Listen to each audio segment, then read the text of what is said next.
All right, Shalom. First and foremost, I want to begin by giving all honor, glory, and praises to Yahweh, Bahashem, Yahweh Shai, Bahashem Rakakwadash. Double honors to the elders and apostles of Great Millstone.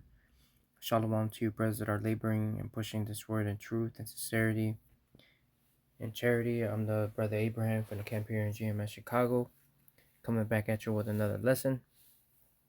All right, and this is a video that I came across today from the Jimmy Dore Show. It's called How U.S. Imperialism Actually Takes Money Out of Your Pocket. Okay. Which obviously a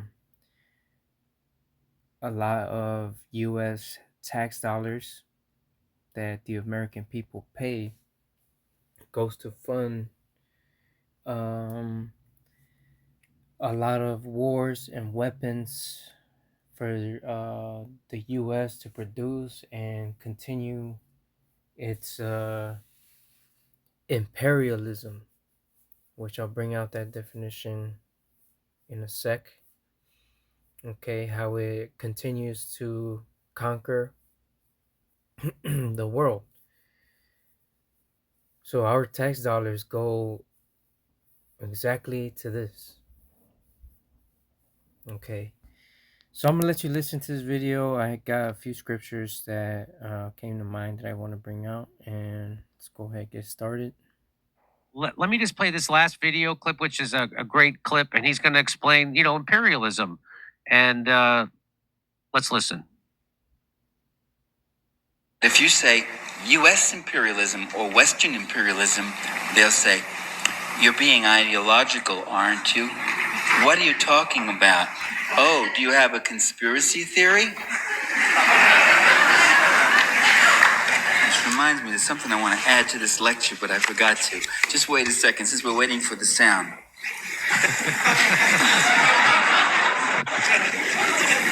Okay. Imperialism, what they talk about in academia, you can't talk about imperialism. You cannot write your master's thesis or your PhD. If you go to your advisor and say, I want to do something on Western imperialism in Central America. And they say, we don't like to do ideological things. You have to do scientific, empirical stuff, and that's not a real subject. So you say, well, can I do something on development theory and dependency theory? Oh, yeah, you could do that. So you call it development theory. But if you start talking about the realities of imperialism when you write that, they'll say, well, it seems to me you're being ideological again, not realizing how ideological they are in rejecting the terrible realities of what's going on in the world. Imperialism is when the ruling elites, the dominant interests of one country, control the land, the labor, the resources, the technology, the markets, and the wealth, the financial structure of another country, to the detriment of the ordinary people in the other country, and often to great cost to the people in the metropolitan country, in the imperialist country too. In other words, we aren't the benefits of U.S. imperialism in Central America. We help pay a lot of the overhead costs. We pay high taxes so they can have their global military machine to keep control of everything. See the media, they start clicking when you gesture. That's what they do. Go ahead, take the picture. Right? Is that right? I was talking for 10 minutes. The guy didn't do anything. But the minute I started listening, I'm going click, click, click. Besides which, you're blocking Senator Garland's view, and that's really okay. Right. We pay in terms of the high taxes to pay for that global military machine, which controls, which is set up. It really costs a lot of money to have 14 aircraft carrier units. I mean, you don't get just an aircraft carrier. When you send out an aircraft carrier, you have to have destroyers and cruisers and all sorts of surveillance planes and protect it. It's a whole force 14 aircraft carrier forces, 300 major military bases all around the world. We pay that. We pay that. When you're worried about scholarships or you're not getting it, or high taxes or this, that, you got to understand that's where that money's going. And you're paying. You pay palpably. A lot of you I know have already worked and earned your first paycheck. Do you remember that sensation when you got that first paycheck and you looked at it and you said, there must be some mistake? And you said, no, there's no mistake. Here's the rest over here. We took off for this, for this, for that. We took off for the cruise missiles, for the new tactical air-to-surface missiles. We took off for the B-1 bomber and the B-2 bomber and all that. Well, we called it federal taxes, though. Well, that's what you're paying for, and that's coming palpably right out of the lives of our people. When we don't have money for roads, and we don't have money for hospitals, when we have to cut rehabilitation clinics for drug addicts, and we don't have the money for it. We don't have money for textbooks in schools in some parts of this country.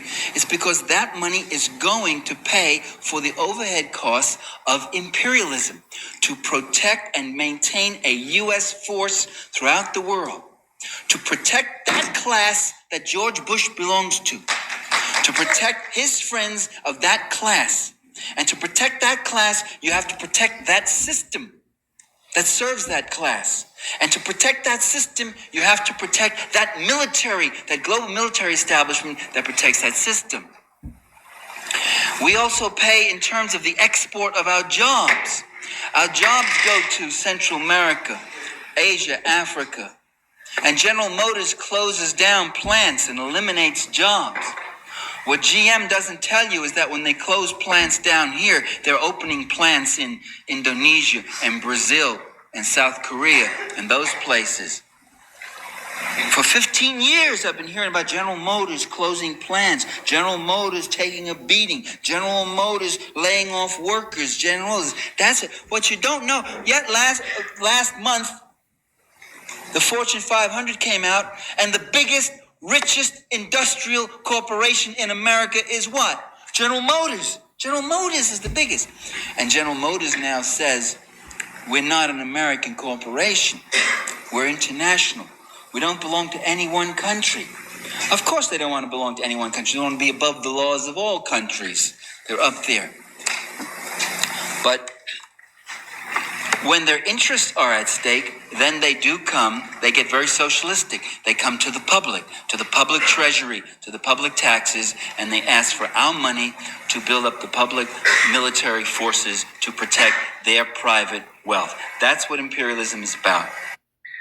So that was, I think, very well said. And Yeah, definitely very well said. So let's go over here to Google. All right, just simple Google imperialism definition. Right, it says a policy of extending a country's power and influence through diplomacy or military force. Okay, and diplomacy is what? The profession, activity, or skill of managing international relations, typically by a country's representatives abroad. The art of dealing with people in a sensitive and effective way. Okay, so this one scripture came to mind here in Daniel 8 and 25. Right now, first and foremost, this scripture is speaking of Antiochus Epiphanes, right? So, first and foremost, that's what it's speaking of. Now, I am applying it to our time today because Esau is doing the exact same thing with his policy. Okay, so this is Daniel 8 and 25, and through his policy also he shall cause craft to prosper in his hand, and he shall magnify himself in his heart, and by peace shall destroy many. He shall also stand up against the prince of princes, but he shall be broken without hand. Right, so apply this today. Esau is causing craft to prosper in his hand through his policy. What is his policy? The wine of his fornication, right? That we read of in the book of Revelations, which goes into many things, right? But um, the influence of America as a whole, okay? Um, American influence has reached the whole globe and continues to do so um, through its ways of life, its indoctrination, all right, its war, all right, and because of this, he's magnified himself, right? He's haughty. His look is more stout than his fellow, all right. His pride has deceived him, all right, and by peace has destroyed many, right? He he goes into countries in the name of peace, but really it's all through the power of the sword, which was his blessing. So he goes into countries saying this is for democracy, for the well-being of the people, but really it's what to take to steal, kill, and destroy, as it says in the book of John, the 10th chapter. Okay. So in this video, he defines imperialism as the control by one country's ruling elites over another's lands, labor, resources, and wealth, often at a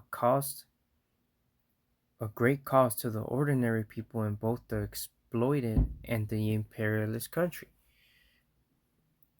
Taxation and military spending. The video explains the high taxes paid by ordinary citizens fund a vast global military machine, including numerous aircraft carriers and hundreds of military bases worldwide.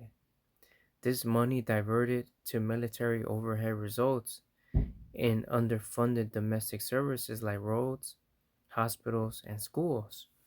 Right? So all our tax dollars are going to uh, fund America's wars,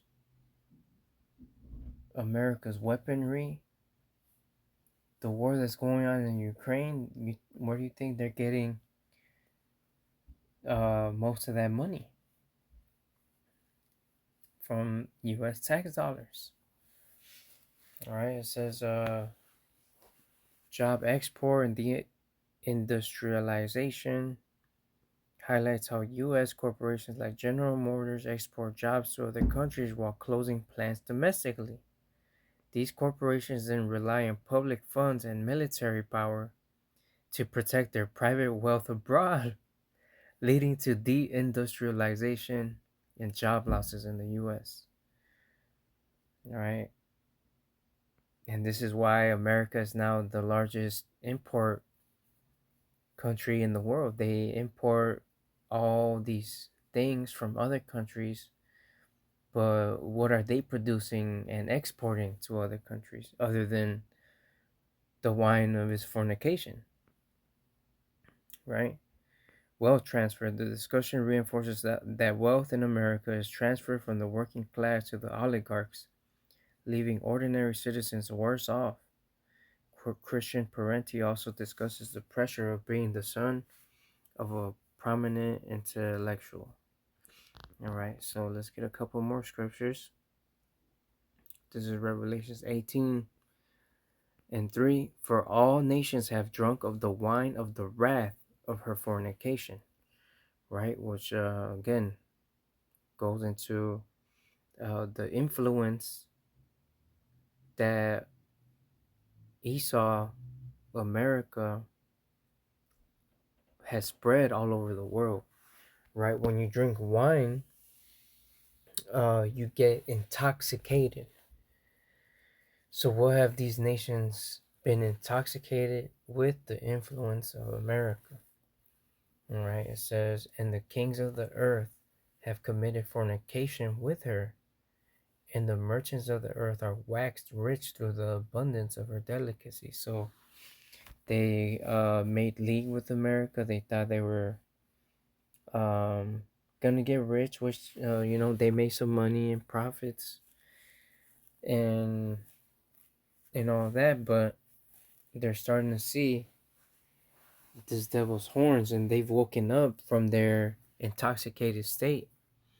Okay, and now they realize what America has done to them, and this is why the nations are mad, and this is why the scriptures say they shall burn her with fire. So that's going to be the end of Babylon the Great. All right, so this is Jeremiah 50 and 23. How is the hammer of the whole earth cut asunder and broken? How is Babylon become a desolation among the nations? Right, so this hammer of the earth, through its imperialism, the policy that caused craft to prosper in his hand through the blessing of the sword, all right, all of a sudden shall be broken and become a desolation, right? So since Esau loves bloodshed so much, loves a war so much, that is what's he's going to receive, a bloodbath of his own. All right, that's all he's ever known, and that's how he was created. So by the sword shall he live, and by the sword shall he die. All right, so that's pretty much it. I'm gonna go ahead and end it there. Lord willing, this video was edifying. As always, our honor, glory, and praises goes to Yahweh, Bahashem, Yahweh Shai, Bahashem, Rakakwadash, double honors to the elders and apostles of Great Millstone. Until the next time, Shalom.